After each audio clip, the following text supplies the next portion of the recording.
नमस्कार प्रेक्षकांनो, मी अक्षता. तुम्ही पाहताय राष्ट्र सह्याद्री न्यूज. राष्ट्र सह्याद्री न्यूज मध्ये आपलं स्वागत. वळूयात बातमीकडे.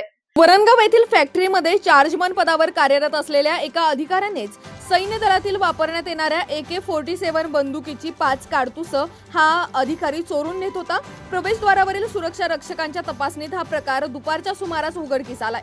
काडतूस चोरून नेणाऱ्या चार्जमनला वरणगाव पोलिसांच्या ताब्यात दिले असून त्यांच्या विरुद्ध गुन्हा दाखल करण्यात आलाय. वरणगाव येथील ऑर्डनन्स फॅक्टरी वरणगाव मध्ये कार्यरत असलेला कनिष्ठ अधिकारी सतीश जयसिंग इंगळे AESQE विभागाचे हा दुपारी 12:30 वाजेच्या सुमारास जेवण्यासाठी बाहेर जात होता.